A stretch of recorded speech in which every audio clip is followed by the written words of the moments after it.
Halo pendengar setia, Suara Rakyat, Suara Daerah. Saya Iraina Yuri Maulida kembali menemani Anda dalam diskusi hangat seputar isu-isu politik daerah.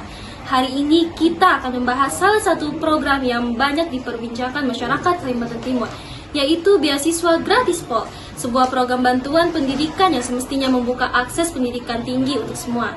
Tapi apakah program ini benar-benar berjalan efektif? Siapa menikmati manfaatnya dan apa tantangan yang dihadapi di lapangan?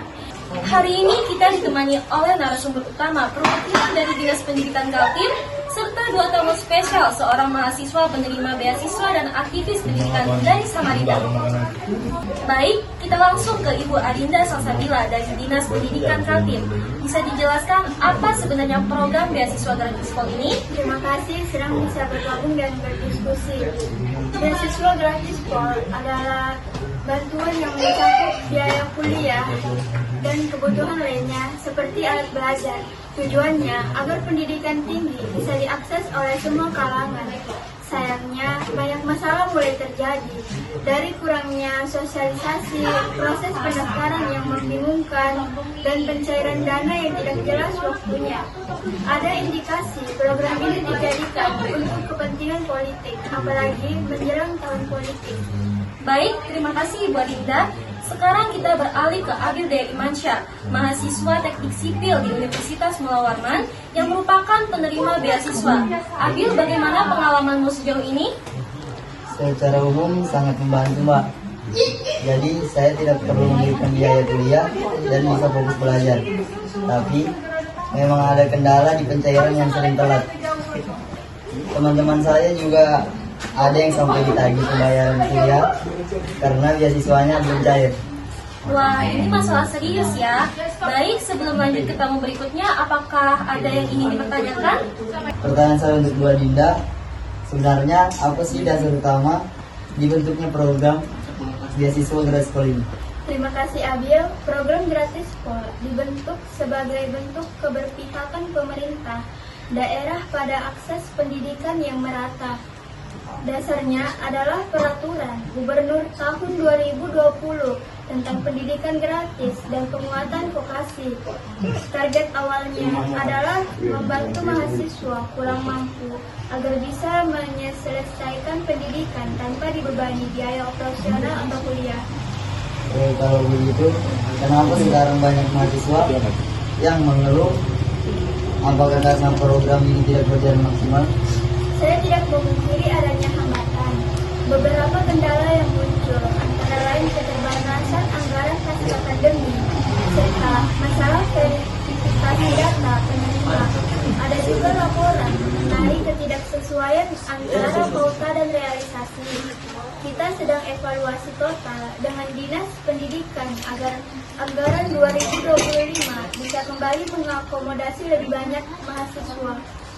Berarti apakah program ini akan dihentikan atau dilanjutkan? Insya Allah akan dilanjutkan, tapi bentuknya mungkin akan dirombak. Ada usulan untuk menggabungkan gratis Pol dengan program beasiswa berbasis prestasi dan afirmasi daerah 3T, tertinggal, terdepan, dan terluar. Kami di DPRD sedang dorong adanya transparansi, seleksi, serta pelibatan kampus dalam proses pendataan. Baik, terima kasih kepada Ibu Adinda dan Abil Dea Imansyah atas pertanyaan dan jawaban yang telah diberikan. Nah, saya juga ingin menyapa Pak Ahmed nih, aktivis pendidikan dari Koalisi Pendidikan Rakyat Samarinda. Pak Ahmed, bagaimana pandangan Anda terhadap program ini? Proses ini niatnya bagus, tapi pelaksanaan dan transportasi masih lemah. Banyak laporan soal seleksi yang tidak jelas, penerima yang tidak sesuai sasaran, bahkan ada dugaan politisasi program ini menjelang pemilu. Wah, menarik nih. Apakah Pak Ahmed memiliki beberapa pertanyaan? Ada Bu, maaf sebelumnya Mbak Adinda, mengapa distribusi informasi tentang beasiswa gratis Pol ini masih lemah, terutama di wilayah pelosok? Ini tantangan yang sedang kami hadapi. Tahun lalu memang minim sosialisasi karena keterbatasan SDM dan infrastruktur. Tahun ini kami sudah bekerja sama dengan dinas desa dan tokoh masyarakat untuk memperluas jangkauan informasi, termasuk lewat media sosial lokal. Bagaimana mekanisme pengawasan agar tidak terjadi pengelewangan dana bantuan POL di sekolah?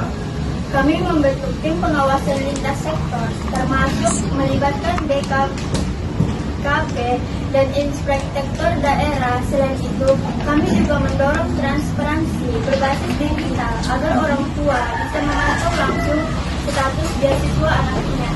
Apa langkah konkret Dinas Pendidikan jika ada kepala sekolah yang terbukti menyalahgunakan dana beasiswa sekolah? Jika terbukti, kami tak segan menindak tegas sesuai hukum. Sudah ada 2 kasus di mana kepala sekolah diberi sanksi administratif dan 1 kasus kami laporkan ke aparat penegak hukum. Kami ingin efek jerah. Terima kasih untuk diskusi yang sangat informatif hari ini. Semoga beasiswa gratis POL benar-benar bisa menjadi alat mobilitas sosial, bukan sekedar proyek politik. Terima kasih untuk Ibu Alinda, Adil Dea Imansyah, dan Pak Ahmed. Semoga kedepannya program ini bisa lebih transparan dan berdampak nyata untuk pendidikan di Kalimantan Timur. Saya Iraina Yuri Maulida pamit undur diri. Sampai jumpa di episode berikutnya. Tetap kritis, tetap peduli. Bisa. Kok nggak masuk sih? Oh, Matanya kenapa, Bio?